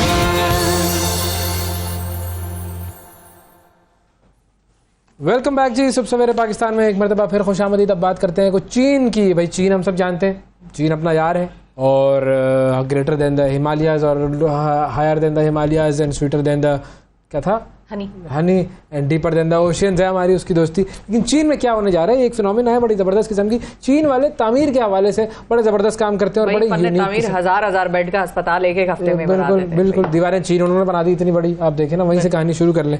अब चीन जो है उसके अक्सर तामीराती मंसूबे ऐसे हैं कि वो दुनिया को हैरान करते रहते हैं। अब यहाँ पर चीन ने एक नया मंसूबा मुकम्मल किया है जिसकी तस्वीर आपके सामने आएंगी जी। और वो मंसूबा क्या है, बेसिकली ये एक एलियन स्पेसशिप लगता है ये मंसूबा, लेकिन ये स्पेसशिप का डिजाइन है और ये है basically science fiction museum, Chengdu science fiction museum.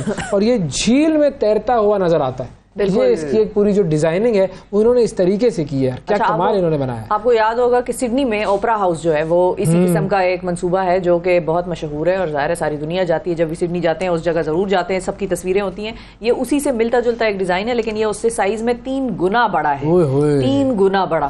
और जाहिर है ये पानी पर बना हुआ है, पानी के ऊपर बिल्कुल ये ऐसे जिस तरह से फ्लोटिंग लोटस, मुझे तो ये लोटस भी लग रहा है।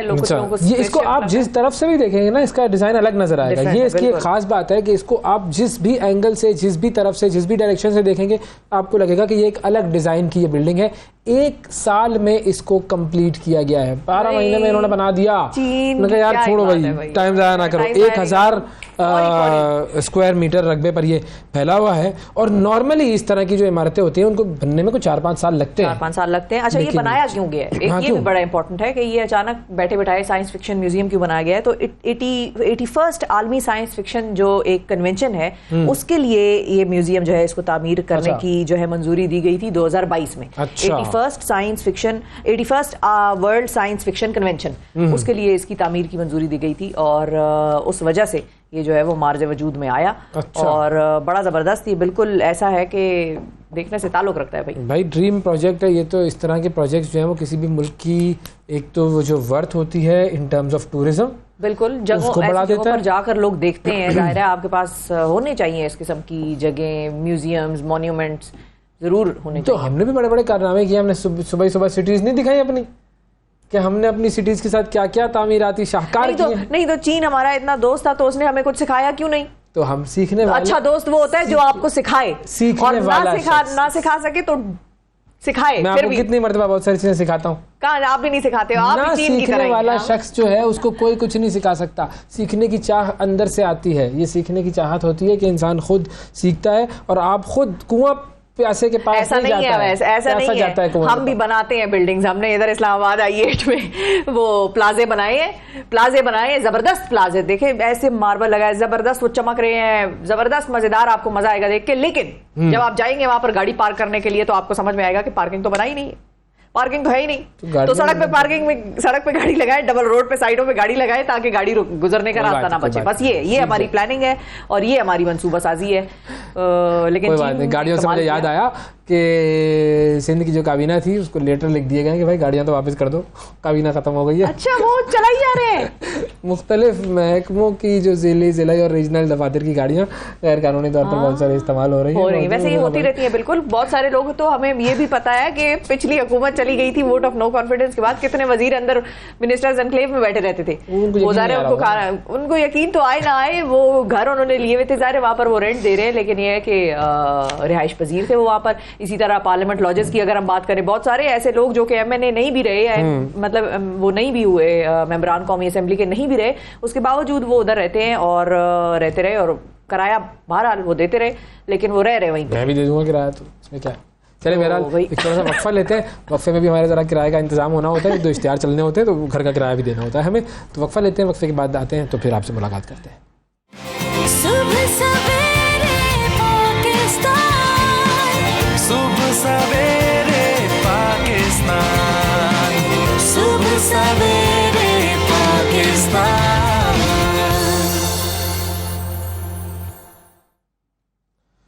वेलकम बैक जी। कुछ बात करते हैं हम इस्लाम के हवाले से। जब हम इस्लाम की बात करते हैं तो इस्लाम में बहुत सारी चीज़ों का हल हमें बता दिया गया है, या बहुत सारी चीज़ों का या मसाइल का या अमराज का रास्ता हमें दिखा दिया गया है कि भाई आप इस रास्ते से इस मसले का हल निकाला जा सकता है। लेकिन जिस चीज़ पर, जिस एंगल पर बात बहुत कम होती है इस्लाम के हवाले से, उसको हमने समझा भी बड़ा कम, उसको डिस्कस भी बड़ा कम किया और पढ़ा भी बहुत कम, वो है डिप्रेशन। क्या डिप्रेशन को भी हल करने के तरीके इस्लाम में मौजूद हैं और क्या हमें इसकी एग्जांपल्स मिलती हैं अंबिया कराम से, खुलफाए राशिदीन की तर्ज ज़िंदगी से? इस हवाले से हम बात करेंगे। हमारे साथ डॉक्टर ज़ीशान अहमद साहब मौजूद हैं जो कि अल-ग़ज़ा यूनिवर्सिटी के वाइस चांसलर हैं और इस्लामिक मैनेजमेंट, इस्लामिक जो है फ़िलासफ़ी और इस्लामिक साइकोलॉजी के ऊपर अबूर हासिल है। अस्सलाम वालेकुम डॉक्टर साहब। जी वालेकुम अस्सलाम व रहमतुल्लाह। बहुत शुक्रिया जनाब, आपने प्रोग्राम के लिए वक्त निकाला। ख़बर हमारे सामने आई थी कि मौलाना तारिक जमील साहब के साहबजादे, उन्होंने डिप्रेशन की वजह से अपने आप को गोली मार ली। और ज़ाहिर अभी एक डिप्रेशन जो है, इसके हवाले से ही जुमला तो हमेशा आता है सामने कि जी डिप्रेशन इज़ रियल। हम डिप्रेशन को, रिलीजन को, इन दोनों चीज़ों को कैसे कनेक्ट कर सकते हैं और कैसे इसका कुछ इलाज बताया गया है, या हम सिर्फ ये कहें कि बस डिप्रेशन जो है आप उसमें सिर्फ नमाज़ें पढ़ें तो वो सही हो जाएगा?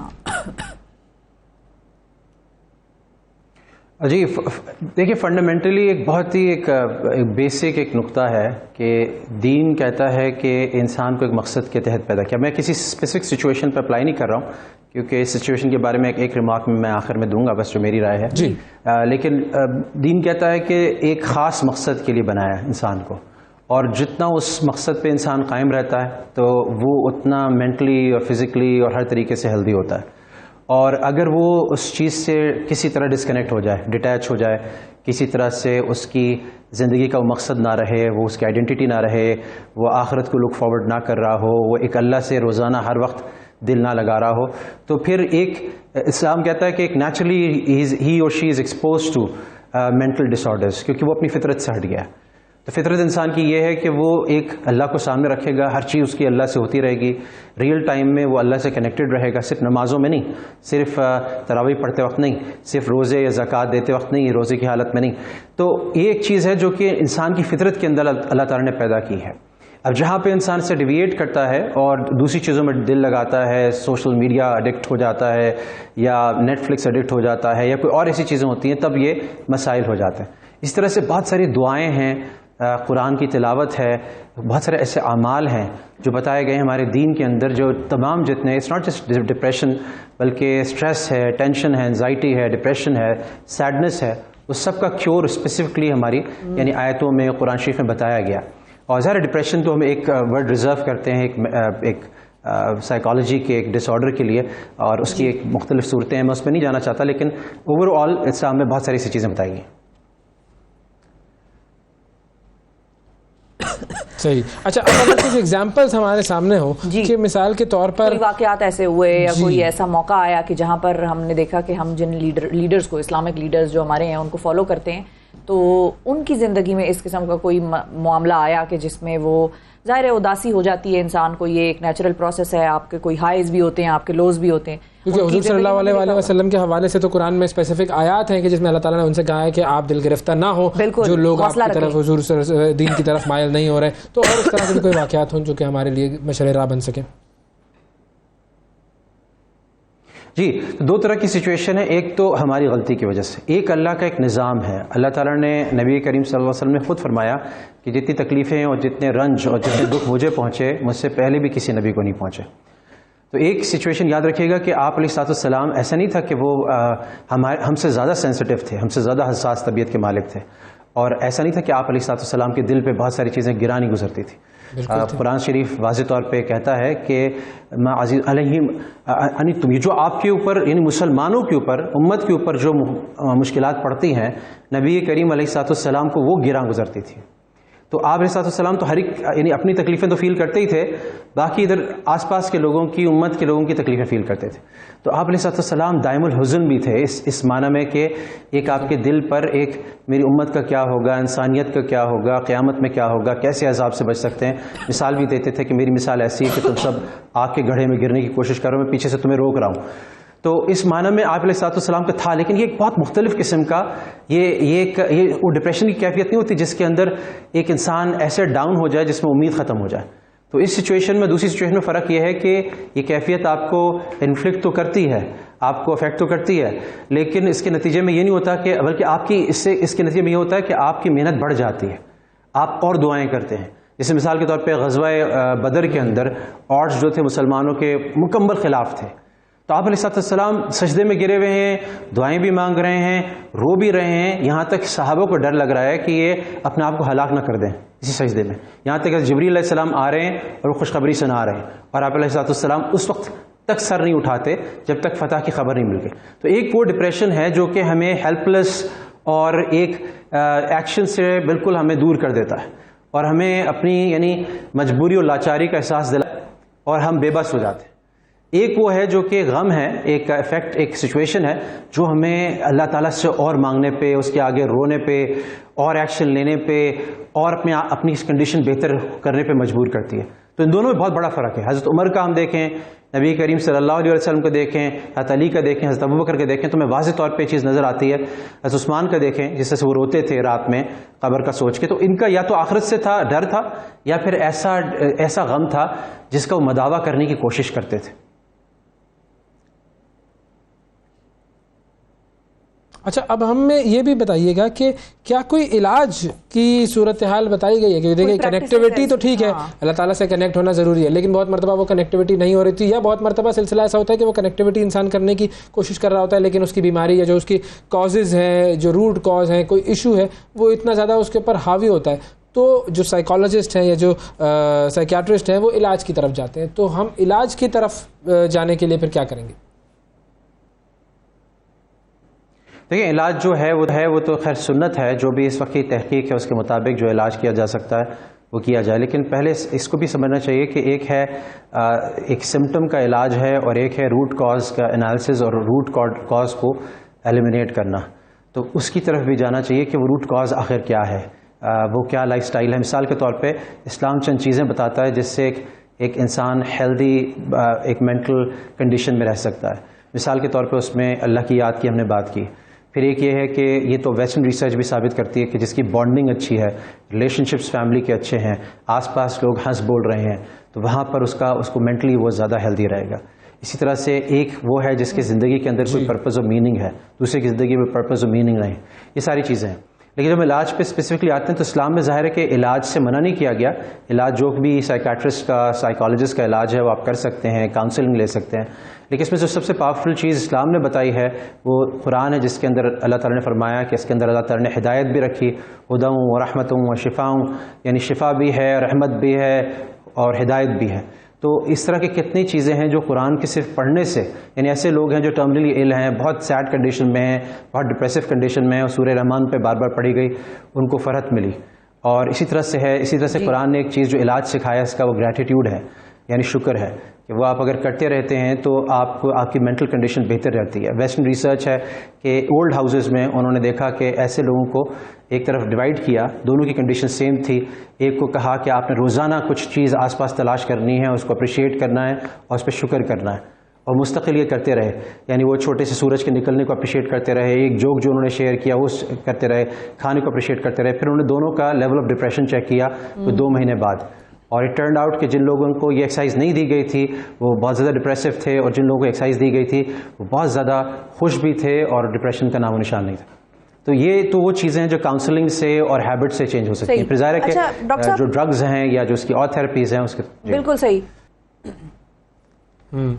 अच्छा डॉक्टर साहब, आपने चूंकि नाम लिया, हमारे खुलफाए राशिदीन का भी नाम लिया, ज़ाहिर है उनकी भी ज़िंदगी में मुश्किलात आई होंगी, और हमने देखा कि मुख्तलिफ गज़वात होते थे। या हज़रत उमर रज़ी अल्लाह तआला अन्हु की अगर हम बात करें तो वो अपनी हुक्मरानी, ज़ाहिर है जब वो खलीफा थे तो अपनी हुक्मरानी को लेकर वो काफ़ी एक तरह से केयरफुल और कॉशस, जिसको कहते हैं ना कि कोई ऐसी चीज़ ना हो जाए मुझसे कि कल को मुझे उसका अल्लाह के सामने जब जवाब देना पड़े तो मैं खुद को सुरखरू ना कर सकूं, इस किस्म की।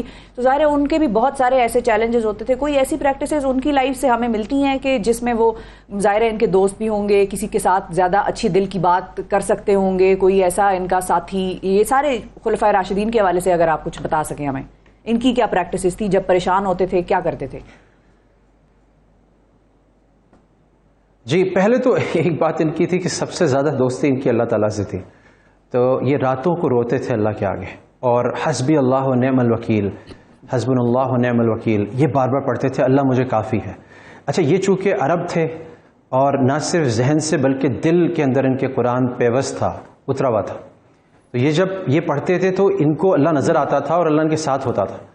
तो सबसे ज़्यादा जो एक फैक्टर, मिटिगेटिंग फैक्टर जो इनके लिए था वो तो अल्लाह का साथ था। फिर इनके साथ जो मसाहिबीन थे उसमें बाकी खुलफाए राशिदीन और साहब, बहुत बने हुए सहाबा थे जो इनको फिर तसल्ली भी देते थे और इनके बारे में अच्छी अच्छी बातें भी कहते थे कि ऐसा नहीं है आपको। ये तो इतना डरते थे कि हज़रत हुज़ैफ़ा जो कि साहिब सिर थे, जो नबी करीम सल्लल्लाहु अलैहि वसल्लम जिनको सारी सीक्रेट्स बताए हुए थे, उनसे जाके पूछते थे कि कहीं मुनाफिकों की लिस्ट में मेरा नाम तो नहीं। हज़रत उमर होने के बावजूद ये पूछते थे। तो इनके अंदर से एक व्यू उनका जो अपना था वो बड़ा एक वो था कि मैं कुछ नहीं कर रहा और मैं पकड़ा जाऊंगा। हज़रत उमर का यहाँ तक इरशाद है कि अगर क़यामत के दिन यह ऐलान हो जाए कि सारे लोगों की बख्शिश हो गई, एक शख्स को जहन्नम में डाला जा रहा है, तो मुझे डर होगा कि मैं हूँ। लेकिन साथ साथ जो चीज़ को काउंटर करती थी वो उम्मीद थी। साथ साथ ये फरमाते थे कि मुझे अगर ये ऐलान हो जाए क़यामत के दिन कि सारे लोगों को जहन्नम में डाला जा रहा है और एक शख्स जो है वो बख्शा जाएगा, तो वो भी उमर को उम्मीद होगी कि वो उमर है। तो इस उम्मीद के साथ वो जब उस डर को आप मिलाते हैं तो बेस्ट परफॉर्मेंस निकलती है। यही बेस्ट परफॉर्मेंस जो है वो एक मुसलमान का पेश नज़र होना चाहिए। बहुत शुक्रिया अदा करेंगे जी। हमारे साथ डॉक्टर ज़ीशान अहमद मौजूद थे। नाज़रीन, वक्फा लेंगे, वक्फे के बाद दोबारा हाजिर होंगे, हमारे साथ रहिएगा। सुबह सवेरे पाकिस्तान, सुबह सवेरे पाकिस्तान, सुबह सवेरे पाकिस्तान।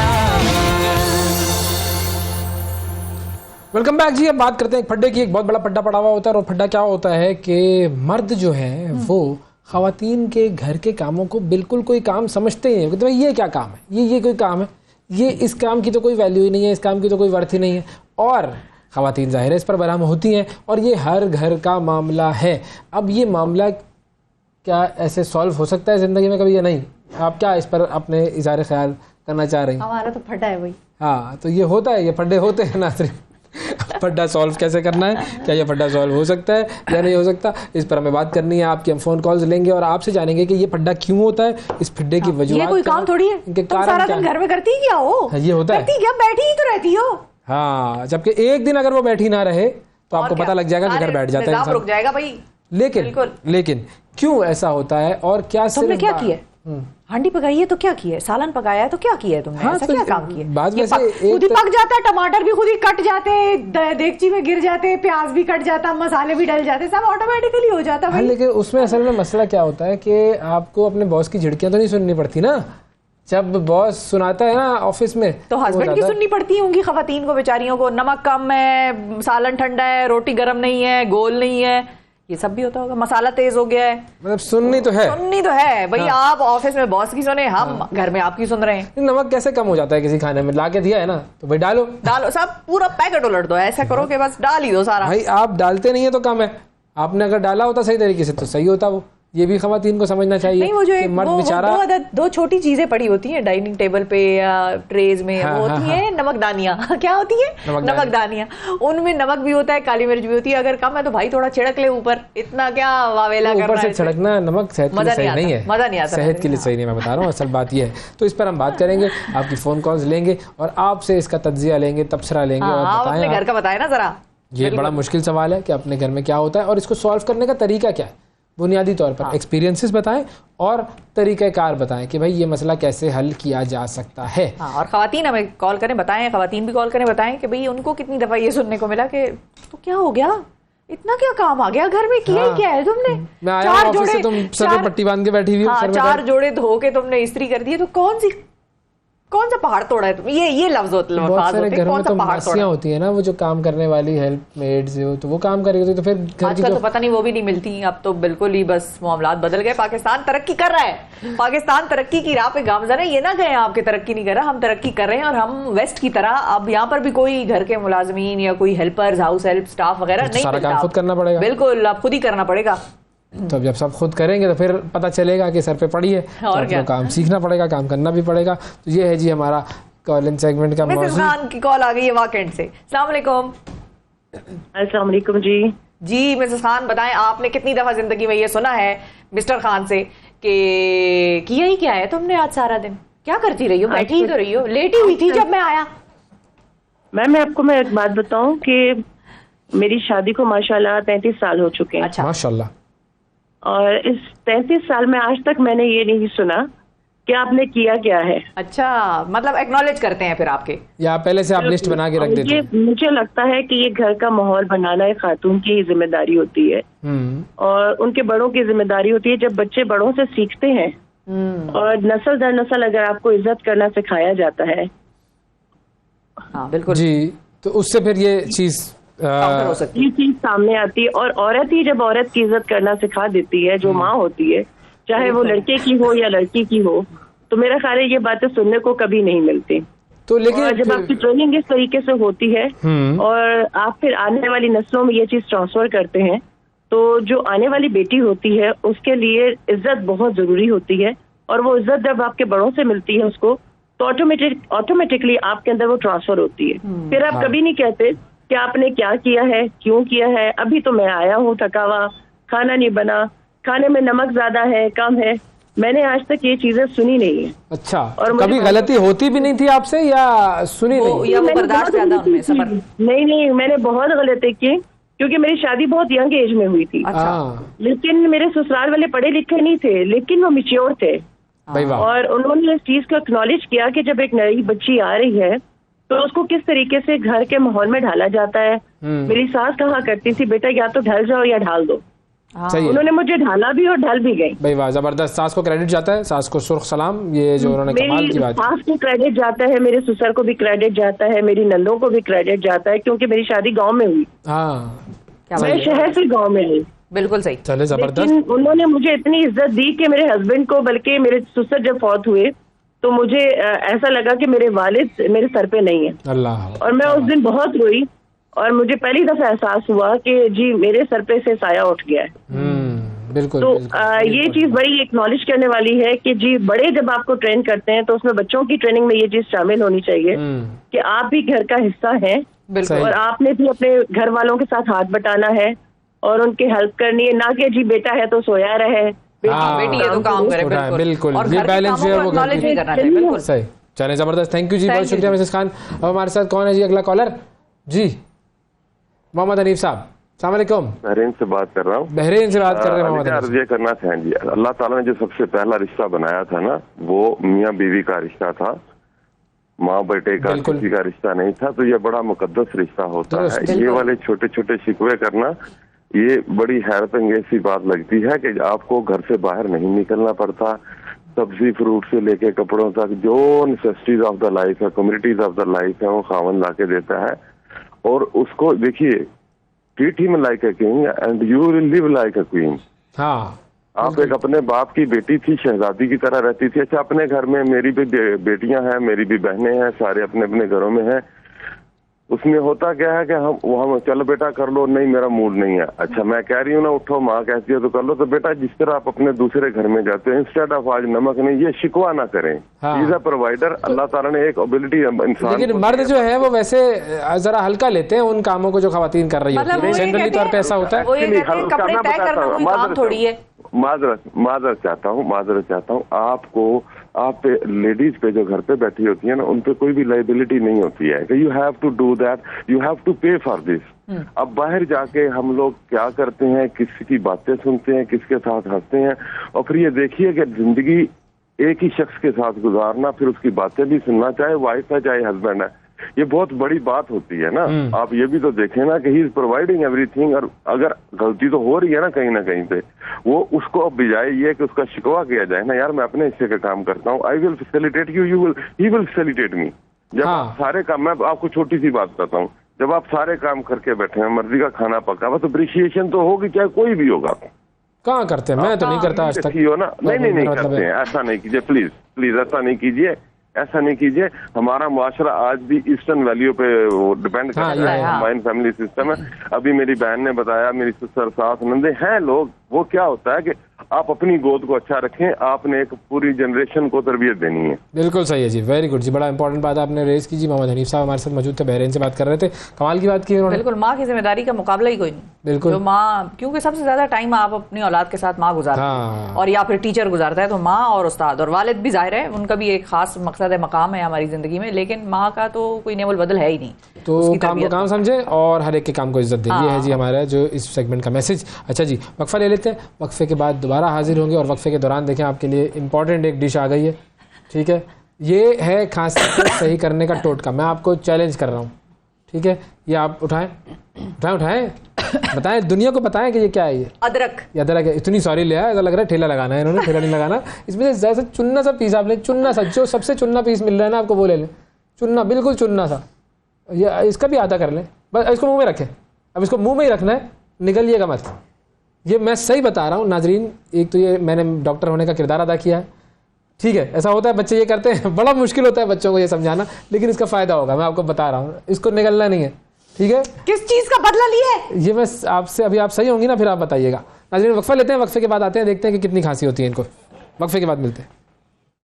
सुबह सवेरे पाकिस्तान, सुबह सवेरे पाकिस्तान, सुबह सवेरे पाकिस्तान।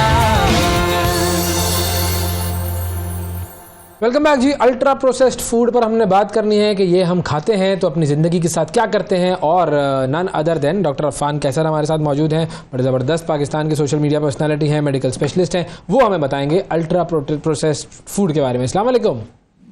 वालेकुम सलाम, थैंक यू वैस, थैंक यू सर। ये जो अल्ट्रा प्रोसेस्ड फूड है, इसके नुकसानात थोड़े से अगर आप हमारे नाजरीन को बता सकें तो उन्हें अंदाज़ा हो कि वो हम जिंदगी के साथ कर क्या रहे हैं अपनी। अच्छा, अल्ट्रा प्रोसेस्ड फूड्स जो हैं, बेसिकली इसमें बहुत सारी चीजें आती हैं, लोगों को पता ही नहीं है वो हैं क्या। जैसे इंस्टेंट नूडल्स हैं, वो कहते हैं कि nothing in this world is free. हम लोग समझते हैं कि हम जो अल्ट्रा प्रोसेस्ड फूड्स जल्दी कोई भी चीज है निकाल ली, तल ली, बना ली, इसमें बहुत सारी ऐसी चीजें आती हैं बेसिकली जो टाइम सेविंग होती हैं, टाइम कंज्यूम करने के लिए होती हैं, जैसे रैमन इंस्टेंट नूडल्स या कोई भी ऐसी चीज जो क्विकली बना लें। अब इसमें ऐसे केमिकल्स का इस्तेमाल किया जाता है और इनको जोड़े रखने के लिए TBHQ नामी एक कंपाउंड यूज किया जाता है, विच इज क्लियरली कार्सिनोजेनिक। तो पाकिस्तान में क्या पूरी दुनिया में इस पर डिबेट है कि स्टमक का कैंसर जो है इन केमिकल्स की वजह से बहुत ज्यादा है। फिर मेटाबॉलिक सिंड्रोम, जिसमें जो कि बीमारियों की माँ है, जिसमें मोटापा, शुगर, ब्लड प्रेशर, हाइपरटेंशन, दिल की बीमारियां, ये सब भी अल्ट्रा प्रोसेस्ड फूड्स की वजह से आती हैं। क्यों? क्योंकि इनमें ये मोनोसैचुरेटेड, अनसैचुरेटेड, ट्रांस फैट्स, इन सब के कंपोनेंट्स का इम्बैलेंस हो जाता है। इसमें प्रोटीन का कंटेंट कम होता है, कार्बोहाइड्रेट्स का कंटेंट जो है वो बहुत ज्यादा होता है, और विटामिन्स और मिनरल्स ना होने के बराबर होती हैं। तो ये in other words they are a जहर। अच्छा, और ये जहर हम अपने बच्चों में जब डाल रहे होते हैं, क्योंकि ज़्यादातर इंस्टेंट चीज़ें जो है बच्चों को दी जा रही होती हैं, तो उनके लिए फिर वो ज़्यादा नुकसानदेह होती होंगी। डेफिनेटली देखिए, जितना आप क्रॉनिक इनटेक करेंगे, अब हमारे इवन जब आप छोटे थे, माशाल्लाह आप अभी भी बहुत जवान हैं, लेकिन जब हम लोग उस एज ग्रुप में थे, जब हम खेल हाँ, बिल्कुल ठीक है। तो जब ये उस एज जी नहीं, अब बड़े हो गए हैं काफी, अब बड़ी मैच्योर बातें करते हैं। तो जब हम जब उस एज ग्रुप में थे, तो हम लोगों ने घरों में ये चीजें नहीं देखी। हम लोगों के घरों में हमारी नानियां दादियां बहुत सारी चीजें घर तैयार करती थी, घर में बनती थी। अब जब से एंड्रॉयड फोन आया है, तब से माओ का कल्चर भी चेंज हुआ है, जिसमें बहुत सारे ये एप्स पे डिलीवरीज आ गई। उसी तरह अल्ट्रा प्रोसेस्ड फूड्स आ गए, अल्ट्रा प्रोसेस्ड मिल्क आ गए, और ये डब्बों के अल्ट्रा प्रोसेस्ड मिल्क पिला के बच्चों को भी केमिकल्स का आदी करती हैं। और 1 साल के बच्चे को कॉन्स्टेंटली जब ये अल्ट्रा प्रोसेस्ड चीजें दी जाती हैं, तो उसका स्टमक, फिर यही वजह है कि बच्चों में डायरिया कॉमन है, उनको मोशन लगे रहते हैं। जब आप अगर आप क्विकली ये बता दें कि कौन कौन सी अल्ट्रा प्रोसेस्ड फूड्स हैं जो हम इस्तेमाल कर रहे होते हैं और हम नहीं जानते कि ये अल्ट्रा प्रोसेस्ड है, या हमारा ध्यान नहीं होता। इंस्टेंट नूडल्स का बताया आपने। Everything in डब्बा to eat quickly is ultra processed food। जो भी चीज पैकिंग में आ रही है और फौरी तैयार हो जाती है, वो अल्ट्रा प्रोसेस्ड है। आपके स्नैक्स, आपके ओपा फ्राइज, आपकी डब्बों में मौजूद हर किस्म की मिल्क प्रोडक्ट्स, और नूडल्स हो गए, इस तरह ये जो पास्ताज वगैरह होते हैं, कोई भी ऐसी चीज जो डब्बे में बंद की गई है और आप उसे 15-20 मिनट 30 मिनट में तैयार कर लेते हैं, वो अल्ट्रा प्रोसेस्ड। सही, जिसमें ये नगेट्स और ये भी शामिल होंगी, जो सॉसेजेस वगैरह, cereals, everything, sausages, cereals. Even मैंने तो ये तक देखा है कि लोग अब पके पकाए खाने तक कि आप इसको खोलें 15 दिन तक आप यूज कर सकते हैं, बाहर इंपोर्ट तक हो रहे होते हैं। ये सब अल्ट्रा प्रोसेस्ड है। और फिर इसमें एक और बहुत बड़ा नुकसान है, वैसे इस पर सेहत के अलावा पाकिस्तान और ओवरऑल हम जैसे गरीब मुल्कों की इकोनॉमी, हमारी इंडस्ट्री इतनी स्ट्रांग नहीं है कि वो अल्ट्रा प्रोसेस्ड फूड तैयार कर सके। ये लोग बाहर से इंपोर्ट करते हैं, और यही वो मैकेनिज्म है इंटरनेशनल इकोनॉमी का कि उसने हम जैसे मुल्कों को इस पर डाल दिया है, और वो गरीब रेडी का पैसा भी जो है वो बाहर ले गए हैं इन अल्ट्रा प्रोसेस्ड फूड्स के जरिए। हमारी इकोनॉमी भी डिस्टर्ब हो रही है। यस, ये बिल्कुल एक इम्पॉर्टेंट अलग एंगल है, इसके ऊपर बहुत कम बात होती है। बहुत शुक्रिया अदा करेंगे जी, डॉक्टर अफान कैसर हमारे साथ मौजूद थे। प्रोसेस्ड फूड ना खाएं, सबसे इम्पॉर्टेंट चीज़ जो है वो ये आपको बता दी गई है। अब आपके ऊपर है कि आप क्या करते हैं और क्या नहीं करते। हमारा काम था बताना, ठीक है। अब देखें, हुई ना कम, है ना, इसको रखें ऐसे ही, आप देखें अफाका होगा। शाबाश शाबाश, गुड, शाबाश भी दे दीजिएगा मुझे उसके बाद। नाजरीन, आज के प्रोग्राम में इतना ही, और आज के प्रोग्राम में आपसे इजाज़त चाहते हैं। आपसे कल फिर मुलाकात करेंगे, उस वक्त तक के लिए अल्लाह हाफ़िज़।